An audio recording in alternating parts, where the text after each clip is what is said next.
Right, welcome everyone at the next multi-networking community sync. Today is November 29th, and I have few topics I would like to continue from last week. I'm gonna paste the minutes in the chat if anyone wants to add their own items to the agenda.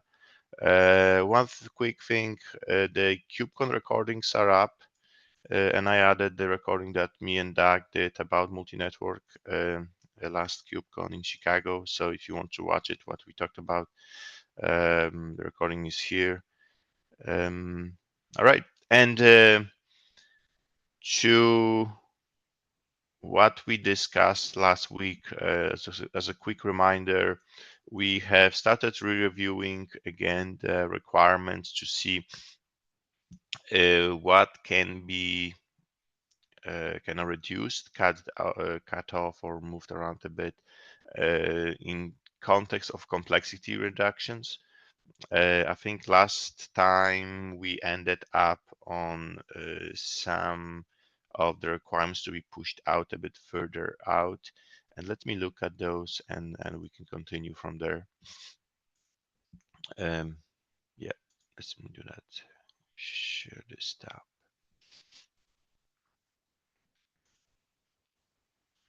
Zoom this in a bit. All right, so last thing that we discussed was about capabilities of the pods connecting to just the multi-network, just to the multi-networking, the additional network where we are wanting to have abilities feature parity with the default network pods. So things like access to the API server having access to the pod, and then as well capabilities of probing on and on cluster default pod networks, right? So basically those are the three things that we think to kind of just push to phase 3. And the reasoning behind that, because those are like basic Kubernetes features integration. We treat those as such. Any other comments to this? If not, then let me move on. So the other piece will be just the service and network policy functionality. I think one discussion that we had with Doug during KubeCon and with Antonio on this one is in terms of services, to probably leverage Gateway API to support service for multi-networking. This is something that definitely would highly reduce the core Kubernetes to support multi-networking in that manner. So that would mean that we would look at the TCP and UDP routes that are, I think, already added to the Gateway APIs, but I don't think anyone kind of implementing them to leverage to provide the load balancer, at least load balancer type services as a replacements for the service itself. I think this is a good kind of approach, which will allow us to do basically whatever we want because it's outside of the core. We just need to kind of work with the Gateway API on how we can follow up with those routes and how we would support cluster IP and node port eventually, because we need to have a feature parity with services. So those are the three types that we definitely need to kind of support, and we need to work with the gateway APIs on to how to follow up on that. Any questions to this?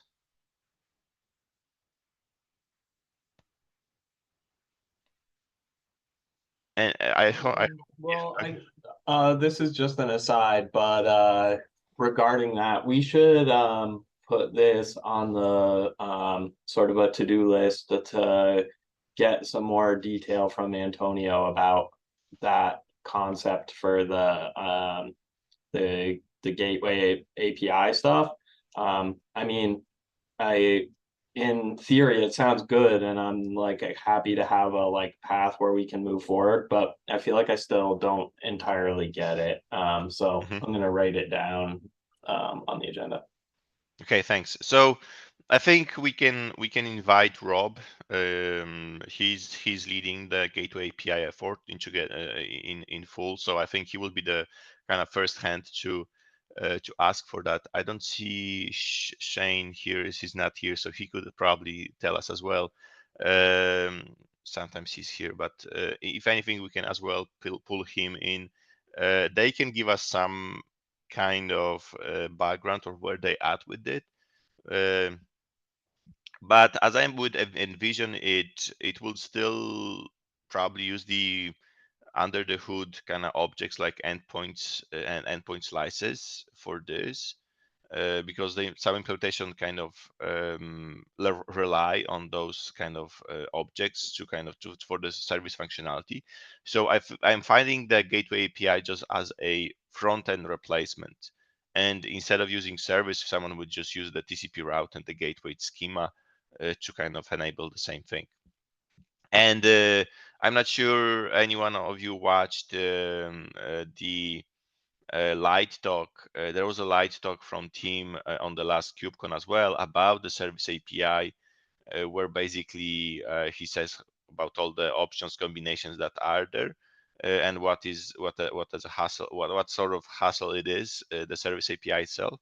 And at the end, he does propose Gateway API as the solution for this. Same way. So I think we can ask. I will talk with Rob to maybe come here and try to kind of give us some background on what is their idea. What is their idea behind replacement for services?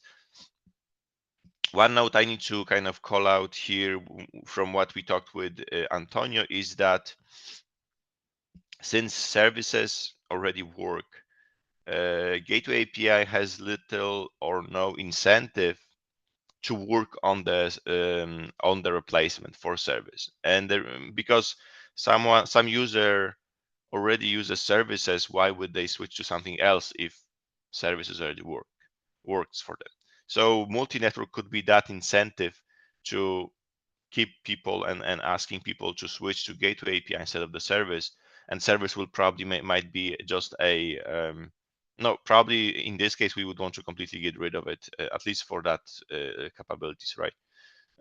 So yeah, something to think of, and I will try to ask Rob to give us maybe some more detail on that one and the status where they are at with it. In terms of network policies, I think network policy API is outside of core. So whatever we would do there, I don't think that's a big deal. Doing any small changes, adding fields to network policy object itself. There is as well today admin network policies in the picture. So, but I think I'm considering those are separate kind of functionalities.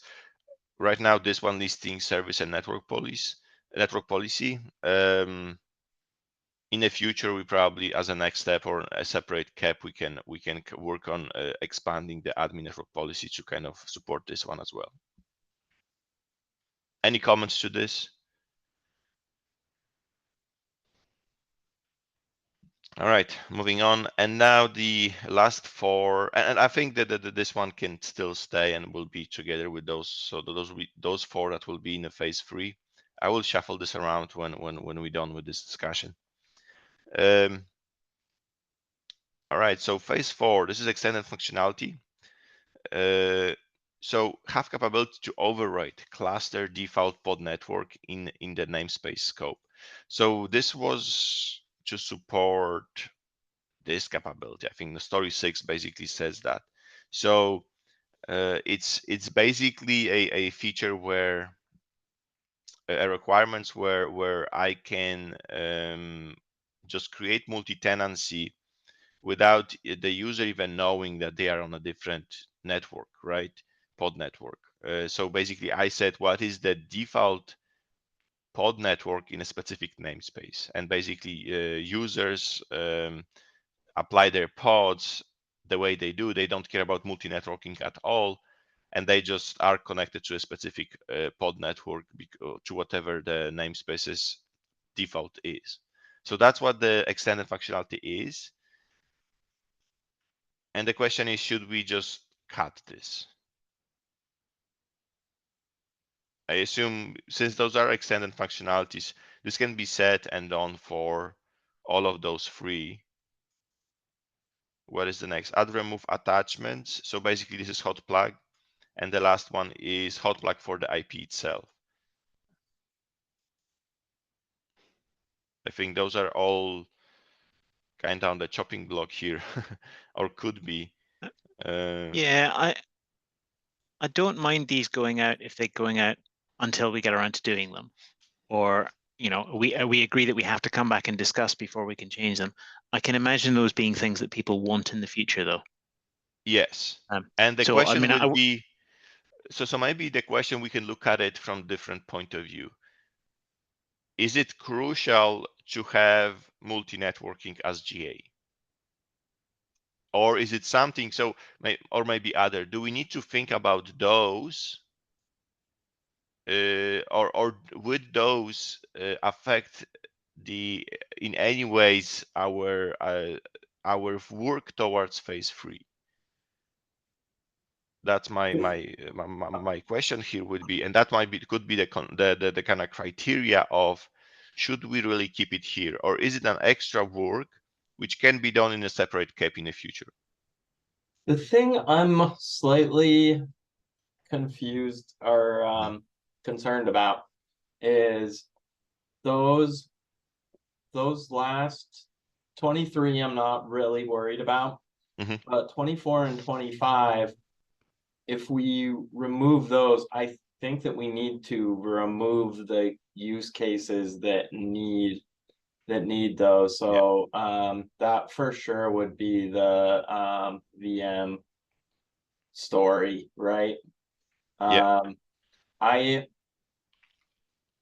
don't want to lose track of them, but I would be okay saying that's a phase, that's a separate phase that could be done. I don't know, maybe like in a beta or before full release. I'm like a little bit disappointed because I feel like dynamic capability is something that people were looking for as a first consideration for the network attachment definition. So just as a example is that one of the first implementations that came out from that was an early fork of Multis by Kaloom that they called Cactus. And the whole point of it was to enable the dynamic elements. And we covered that as a first class consideration there. And what I would love is to have this specification be as feature rich or more feature rich than what we had there. I think it might hold people back from moving forward. That being said, I'm okay to move these phase 4 items into a parking lot to say for further consideration or whatever. But yeah, just wanted to bring that up. This is something that, yeah, and I agree with you, right? That was our one of the main stories here. But hey, so this is yeah, go ahead.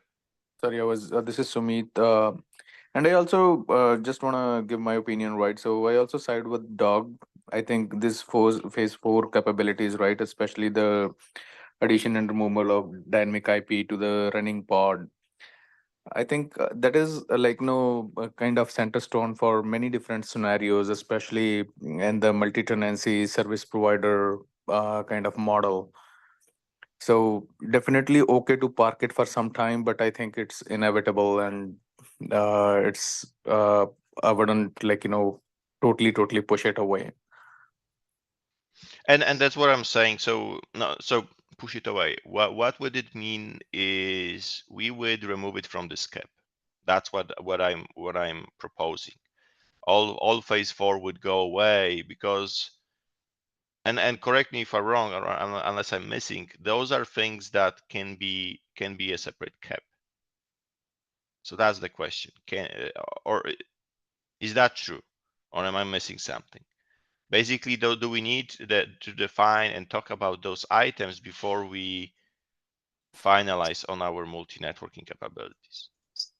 No, probably not. I mean, the base scenarios can run as such, but I think for like wider adoption and for like scenarios where the real life customers can be served, right? So I think it adds a lot of value. I mean, it's kind of one of those things where it immediately like rhymes with a lot of folks running in this environment, and the rest of can be used because of this. And that's fair, Sumit, but we need to kind of pick our battles here. Right now, we are kind of struggling with pushing in this what we have, right? And that's why I would want to focus on getting our foot in the door rather than getting the whole thing in one go, right? So that's my thinking currently with this, right? So if we success will be if we get this most of this phases, the 3 first phases, if we get those things, then we can build on top of that, right? We will have our foot in the door, and we can start adding stuff and basically having separate discussions, because right now we are being pushed back because, oh, in the future you want to do this so much, and because of that, yeah, no, it's too complex. That's the type of argument I want to kind of cut, right, and remove. So that's why I'm thinking to kind of remove this from this cap, so that we can not have that discussion, right? No, in future, and then I can say no, in future we're just gonna, here we're gonna do services, here we're gonna do change some kubelet changes, maybe some API changes, and that's it, right? So basically the change as a whole, at the end of the day, it's very straightforward. Probably if you think about this is a change in namespace, and basically in kubelet, because kubelet assigns the default pod network. And then this one, all those two, yeah, I don't know what those entitle. And I kind of think that what we could do as a like step towards moving these out of these main phases, move them to a separate parking lot, but we can work towards not precluding this capability, right? As long as we don't do something that makes it difficult to add these later, I think that that's okay. Okay. Any other comments? No, I think that is fair. I mean, for now, I mean, we can just focus on the first few phases, Yeah. but there should be a a road or to these capabilities in future, right? I mean, we can define the roadmap, or maybe we should not explicitly make it difficult, all right, to Yeah. achieve this. So.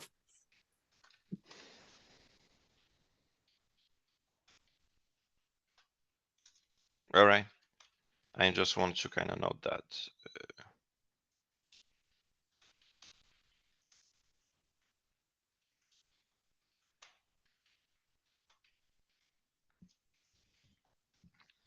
All right, so basically to summarize, let me look at what we had here.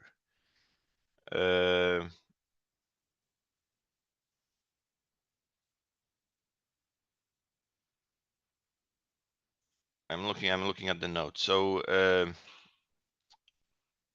18 is dropped. So selective availability is going away together with phase 4. That's one item. Then what else I have here? Requirements to remove. Requirement 6, I think this is something that we came back. Pod network can reference to implementation. I think we want to keep it, right? The parameters ref, right? That's like kind of a core. the thing. So basically the way pod network looks like, it should not affect the core at all, because it's all about implementations, how they handle it. So here we just want to reference a, let's say, network attachment definition, right? So we are keeping number 6. And okay, and I'm arriving to the default pod network discussion. I think whether this can be phased out, and basically I have a good maybe I have we can jump to the next topic around this one, because I think in my I have a I did like a slide, 1-pager. I'm not sure you had a chance, any of you had a chance to look at it. Where is it? This guy. And I'm gonna maybe go to this because this is where we can talk about the. Am I sharing the right thing? Yes, I am. So let me just maybe slideshow this. Can you see it? Is it large enough or that's too small? Works for me. Okay. So as you can see here, and I'm just gonna talk, this is kind of try to list out all the components that we want to touch in phase 1, right? And what we need to change there, kind of the reasoning behind them, like in the kind of high level approach. The details are in the cap, of course, but kind of what we want to do, right? And as you can see, there is few bits about default pod network, right? So AP server, there is a special handling for default pod network. Then the new controller will have something about it. The whole kubelet change is all about only default pod network to ensure that it exists, and just block kubelet to report node not ready if it's not there. And basically that will be, yeah, that's the only kind of piece. We could get rid of kubelet, but I would not want to. So my problem with removing default network, we don't represent the current network, and we are not making feature parity between the current networking and the other networks, right? Which I don't like. I think that will not be consistent approach if we don't have default network. That's why I want to kind of keep it. Any other comments, thoughts?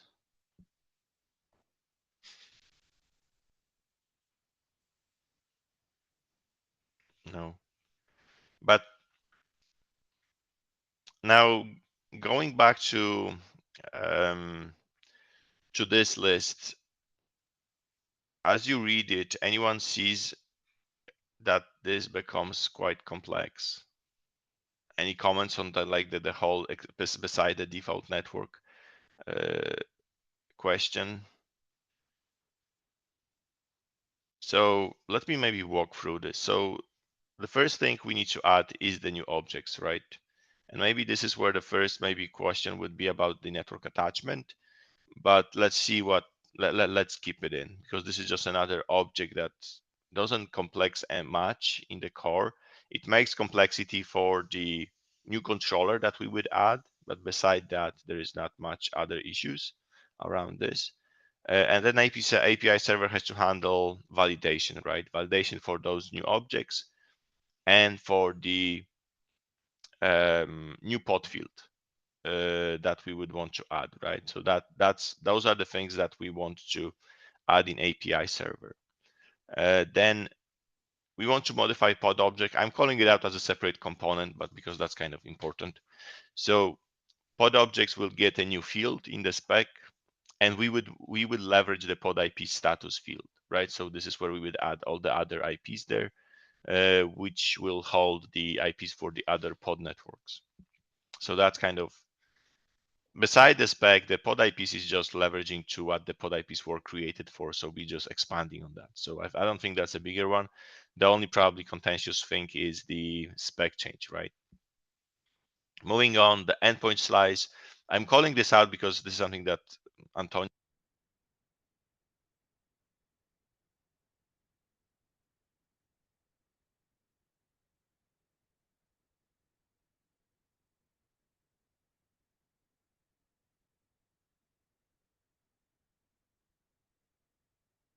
Hold on, support only default pod network. Mache, can you explain that a little bit more? I think Machi's talking and his microphone's no longer working. Yeah, same for me. Someone like Oh. turned their camera on and waved their hands at him. Do we have Ache! magic? We have no. He's talking and hasn't. I don't know if he can hear us. That's also a thing. I think his Yeah, headset I just think the probably batteries died or. yeah, something like that.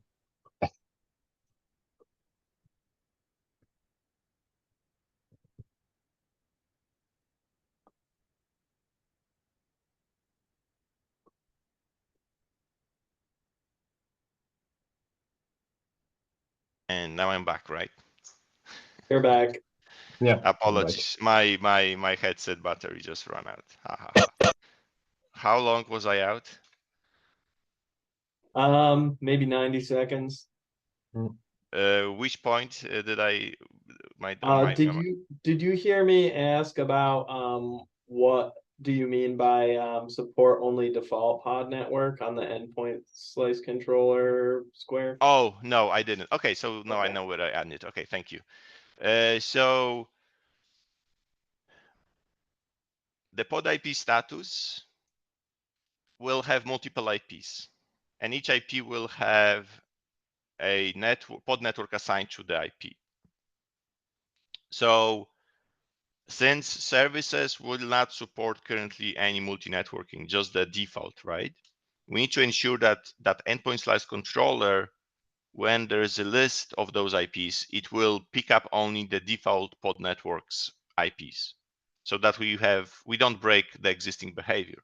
Otherwise, endpoint slice controller will pick two first IPs and be confused, or maybe it will find some more of v4 IPs and will be failing or something like that. So we need to ensure the endpoint slice controller understands the new addition fields in the pod IP status and be able to filter out the default pod network ones.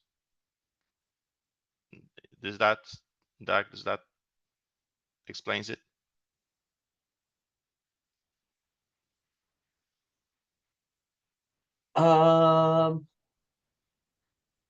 Yeah, I think that's okay for now. Yeah, carry on for sure. I can do this as well. Let me show.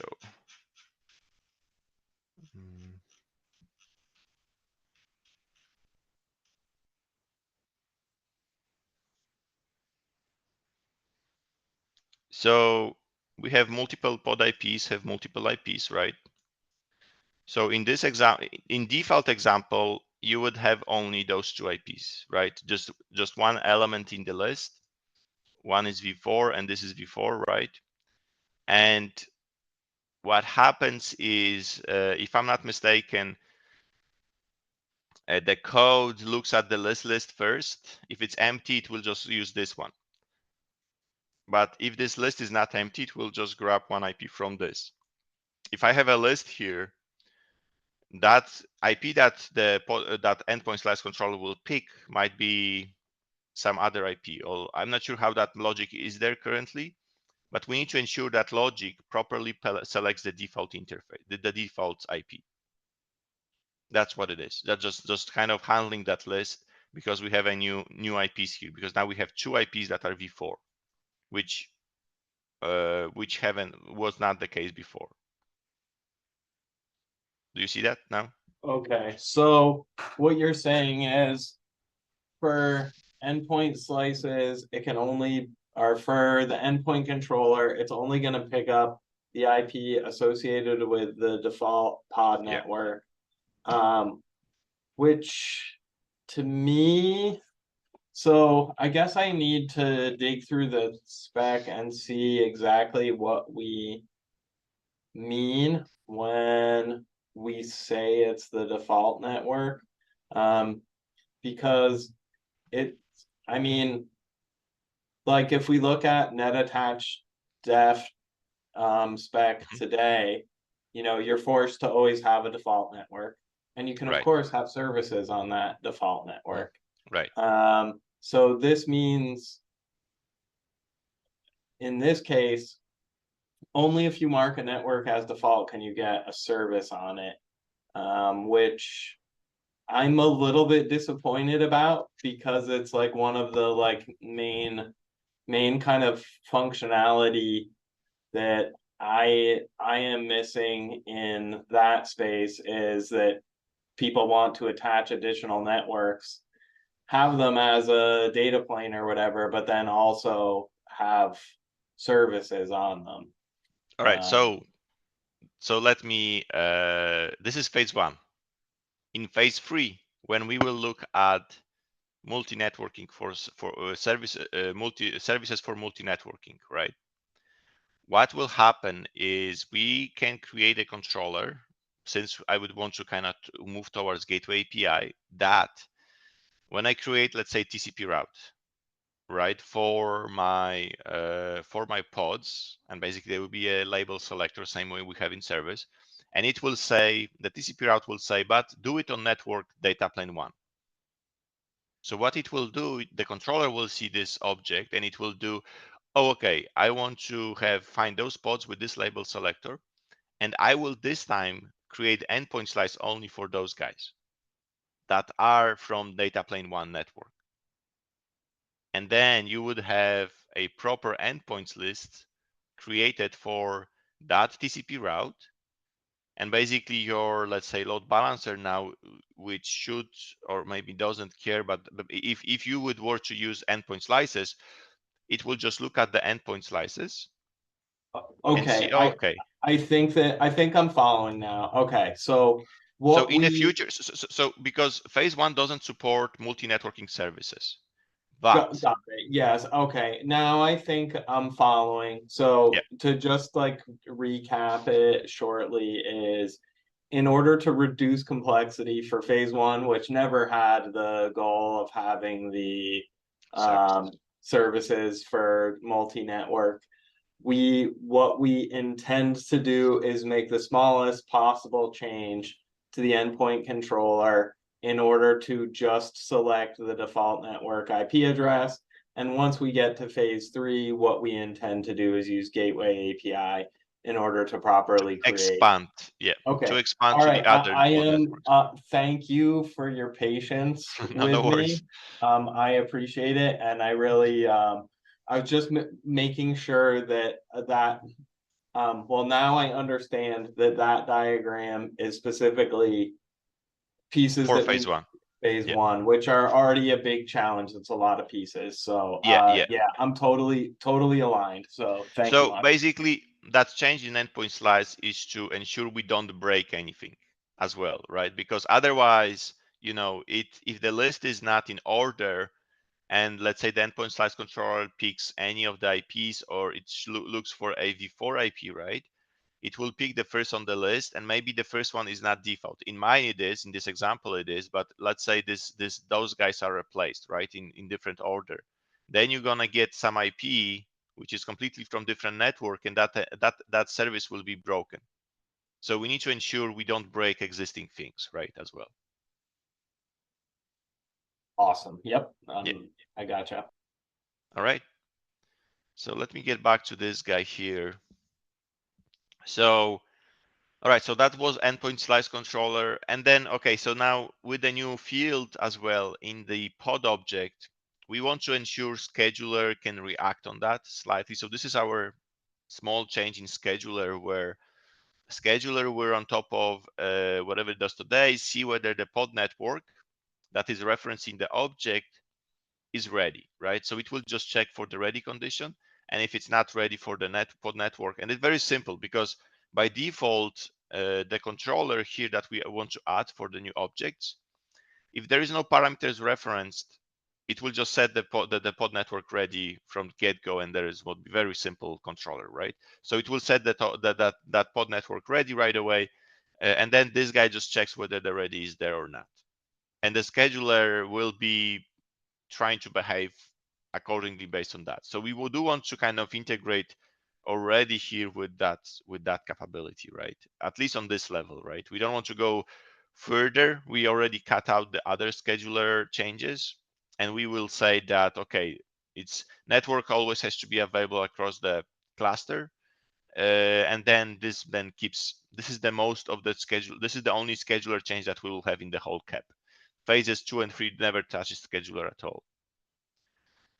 And then going back to our API server, since we are doing this and introducing the default pod network, what we want to do is ensure that kubelet can react on the default pod network.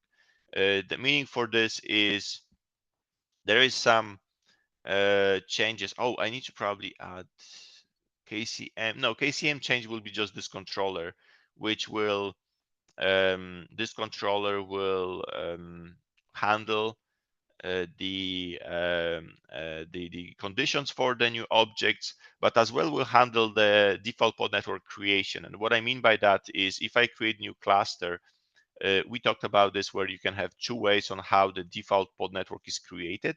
It can be created in an automated way based on the parameters that you pass to the KCM, or you can pass an argument stating, I want to create the default pod network myself, right? In this case, we need to gate the few further cluster operation until that default network is created. So we need to have some gating for this, and the kubelet change is that gating, right? So basically, I want to stop all the nodes from working until the default pod network is created, so that nobody can create new pods on in the cluster until we create the default pod network. And this is similar as CNI, right? Until your CNI reports on the node, it's okay. You should not create any pods on those nodes, right? Except, of course, host network pods, but this is not applicable to host network pods. Those are kind of independent. They don't rely on CNI or any of this networking stuff. So basically, we want to kind of hold off on readiness for the node until the default pod network is created, whether it's an automation or whether it's a manual process. And then, of course, as I mentioned already, the KCM object and the controllers for that. That's basically it. It's, as I explaining that to you, it's kind of sounds complex. Any comments here? Just a thanks for diagramming this, because it's a good way to see all of the touch points, because it really does show it's a sweeping amount of them. So yeah, thanks. I appreciate this a lot. Yeah, so my goal is to have this and then talk with some folks, with the team mainly, on, okay, this is it, right? Those are the extent of changes that we want to do. And basically, yeah, we'll see whether I'll be able to convince him on this. My other goal is to, since we kind of sorted out the other phases, I will try to create kind of future changes for the other phases of what sort of other future changes we are planning with phase 2 and 3, which shouldn't be so extensive, right? There will be some kubelet changes, maybe some API server changes here and there, right? And those will be, of course, as well dragged out over the time, right? It's not like they would happen like month after month. They would be dragged out in time, so then we can kind of have some soaking time with phase 1, and then, okay, we can move on with the next stuff. So that's kind of what I'm trying to do, and kind of show the big picture, saying that, okay, it's not so complex. We are not adding any new controllers. We are not blocking any scheduler or any CRI changes. We are not introducing any of that. Everything is basically very straightforward and hopefully simple. That's kind of my pitch around this one. Any other comments? If not, let me get back to the agenda. So I think I skipped that, Doug. I think this is something that you added, right? The next steps to determine requirements for API changes. What do you have in mind here? Yeah. Or did we cover this? I think so yeah, this was probably for me. Yeah, specifically, I think the one to start with is, all right, so one thing that kind of seemed to be to me a theme of discussions at KubeCon was around the fact that people aren't hot on the idea of extending the pod object. Yeah. And I mean, yeah, we can do annotations and CRDs as a like starting point, but eventually, I think that are ideally, and to make it better than net attached F, we would want to change to the pod object to say pod networks, Right. right? And we won't be the first people to have changed the pod object. So instead of having like an arm wavy kind of thing where it's like, oh, don't change the pod object, maybe we should find some kind of a case. We should have some kind of case study to be like, hey, how did another change land here? And what did that process look like? Right. So that we can say we've done our due diligence and more in order to assert that change rather than so we can go back and say like, hey, this has happened before XYZ was done. We've done XYZ plus I, whatever. Mhm. So that's kind of what I was thinking. I know that yeah, that's the gist. I think that there's kind of a like category of follow-up items here that's like to Yeah. socialize with other groups. So like I think the best idea would be to reach out to Patrick from DRA and talk with him. I think that would be the best okay, cool. And that's course of yeah, action, certainly right? DRA is yeah, one of those things in there. But yeah, I just wanted to get this on the radar so that we eventually start building up a way to move forward with a change like that. Right. Mm-hmm.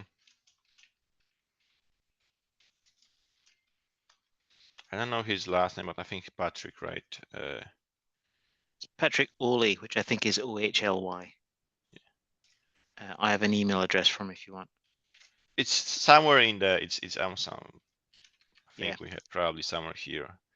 Yeah, ping me on Teams if you can't find it, or drop me an email and I'll find it. Yeah, we that's it. have. Do we have his email somewhere? So yeah, if anything on Slack, we probably can find him and kind of reach out to him to give us some sort of like. And even now, right? Is because I assume he's being pushed back in the DRA, so maybe he can give us some hints on what more details on that DRA complexity stuff, what they're pushing back on. Maybe there is something for us to learn from. And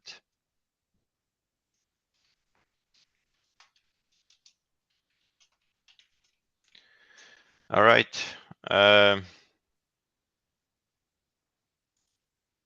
Anything else? I think I had mine. Oh yeah, there's an email. Thanks. Any other topics?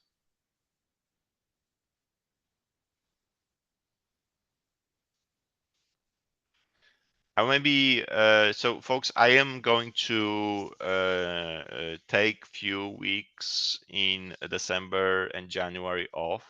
I asked Doug to take over in my absence, so that's gonna probably next week I might be here, we'll see. But following probably I'm at one point I'm not gonna be driving this, and I will ask Doug to kind of take over for the few weeks that I'm off. It's gonna be holiday time as well, so there will be 1-2 weeks when we probably won't meet anyway, but then in January we can continue. So just want to kind of call that out. All right.